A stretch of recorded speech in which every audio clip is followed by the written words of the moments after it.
Robert Kiyosaki द्वारा रचित rich dad poor dad अपने जीवन में दो प्रभावशाली व्यक्तियों की कहानियों के माध्यम से धन के बारे में दो मानसिकताओं के बीच अंतर करता है। उनके अपने पिता पुअर डैड और उनके मित्र के पिता पुअर डैड और उनके यहाँ इसके मुख्य बिंदुओं का संक्षिप्त सारांश दिया गया है। धन के प्रति भिन्न दृष्टिकोण। पुअर डैड पारंपरिक विचारों का प्रतिनिधित्व करते हुए वे एक स्थिर तनख्वाह के लिए काम करने, औपचारिक शिक्षा को महत्व देने और सुरक्षित तरीके से खेलने में विश्वास करते थे। अपनी शैक्षिक उपलब्धियों और सुरक्षित नौकरी के बावजूद वे आर्थिक रूप से संघर्ष करते रहे, क्योंकि उनकी मानसिकता पैसे को अपने लिए काम करने के बजाय कमाने और खर्च करने पर केंद्रित थी। रिच डैड वित्तीय शिक्षा, उद्यमशीलता और निवेश पर जोर देते थे।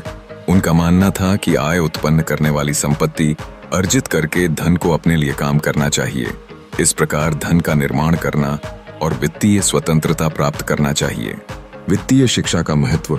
कियोसाकी का तर्क है कि पारंपरिक स्कूली शिक्षा आवश्यक वित्तीय कौशल नहीं सिखाती है। यह समझना कि धन कैसे काम करता है, संपत्ति और देनदारियों के बीच अंतर जानना और वित्त का प्रबंधन करना सीखना सफलता के लिए महत्वपूर्ण है। वित्तीय साक्षरता व्यक्तियों को अवसरों की पहचान करने, समझदारी से निवेश करने और आम वित्तीय नुकसानों से बचने में सक्षम बनाती है। संपत्ति बनाम देयताएं। पुस्तक में एक केंद्रीय अवधारणा यह है कि सच्ची संपत्ति अर्जित करने से आती है। ऐसी चीजें जो आपकी जेब में पैसा डालती हैं, जैसे निवेश, अचल संपत्ति या व्यवसाय, जबकि देयताएं पैसे निकालती हैं। कियोसाकी पाठकों को देयताओं को जमा करने के बजाय परिसंपत्तियों के निर्माण और निवेश पर ध्यान केंद्रित करने के लिए प्रोत्साहित करते हैं। भले ही उन देयताओं को अक्सर धन के प्रतीक, जैसे एक महंगी कार या एक बड़ा घर के रूप में गलत समझा जाता हो। कार्य भय है जोखिम उठाने और गलतियों से सीखने का महत्व। पुस्तक बताती है कि असफलता का डर लोगों को अवसरों का लाभ उठाने से रोक सकता है। गलतियों से सीखना, सोच समझकर जोखिम उठाना और अपने आराम क्षेत्र से बाहर कदम रखना वित्तीय विकास के लिए आवश्यक है। चुनौतियों को स्वीकार करना और सफलताओं और असफलताओं दोनों से लगातार सीखना पूरी कहानी में एक आवर्ती विषय है। पैसे से ज्यादा मानसिकता। एक आवर्ती सबक यह है कि शुरुआत में बहुत सारा पैसा होने की तुलना में सही मानसिकता रखना ज्यादा महत्वपूर्ण है। सीखने, रचनात्मक रूप से सोचने और पारंपरिक वित्तीय ज्ञान को चुनौती देने की इच्छा बेहतर निर्णय लेने की ओर ले जा सकती है।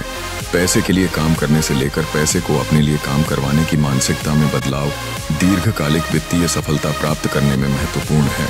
वित्तीय स्वतंत्रता का मार्ग।